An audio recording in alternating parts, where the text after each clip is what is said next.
শরীরে বড় কোনো রোগ বাসা বাঁধার আগে অনেক সময় ছোট ছোট কিছু লক্ষণ দেখা দেয়। বিশেষজ্ঞদের মতে পায়ের পাতার কিছু অস্বাভাবিক পরিবর্তন ডায়াবেটিস, হৃদরোগ, কিডনি কিংবা থাইরয়েডের সমস্যার আগাম ইঙ্গিত হতে পারে।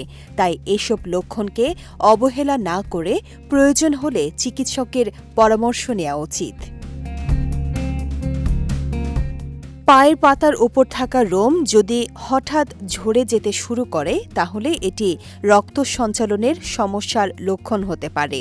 শরীরের বিভিন্ন অংশে পর্যাপ্ত অক্সিজেন সমৃদ্ধ রক্ত না পৌঁছালে এমনটি ঘটে, যা হৃদরোগের ঝুঁকির ইঙ্গিত হতে পারে। পায়ে ছোটখাটো কাটা, ফোস্কা বা আঘাত দীর্ঘদিনেও না সারলে সেটি ডায়াবেটিসের লক্ষণ হতে পারে। রক্তে শর্করার মাত্রা বেশি থাকলে ক্ষত শুকাতে সময় লাগে, তাই এমন সমস্যা দেখা দিলে রক্তে শর্করা পরীক্ষা করানো জরুরি।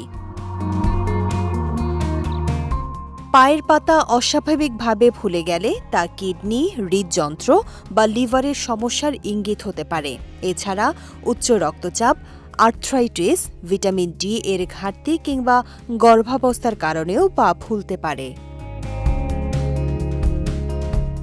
অনেকের পায়ের পাতা সবসময় ঠান্ডা থাকে। চিকিৎসকের মতে এটি থাইরয়েডের সমস্যা, রক্ত সঞ্চালনের দুর্বলতা, আয়োডিনের ঘাটতি বা রক্ত স্বল্পতার লক্ষণ হতে পারে। দীর্ঘদিন এমন সমস্যা থাকলে চিকিৎসকের পরামর্শ নেওয়া উচিত।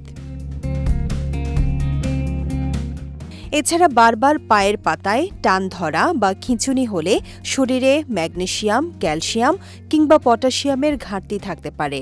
পর্যাপ্ত পানি পান না করা বা অপুষ্টির কারণেও এমন সমস্যা দেখা দেয়। তবে এসব লক্ষণ থাকলেই যে নিশ্চিতভাবে ডায়াবেটিস, হৃদরোগ বা অন্য কোনো গুরুতর রোগ হয়েছে এমনটি ধরে নেওয়া ঠিক নয়। বিভিন্ন কারণেও এসব উপসর্গ দেখা দিতে পারে। কিন্তু লক্ষণগুলো বারবার দেখা দিলে বা দীর্ঘদিন স্থায়ী হলে দেরি না করে চিকিৎসকের পরামর্শ নিয়ে প্রয়োজনীয় পরীক্ষা করানোই সবচেয়ে নিরাপদ সিদ্ধান্ত। বিজয় টিভি নিউজ ডেস্ক।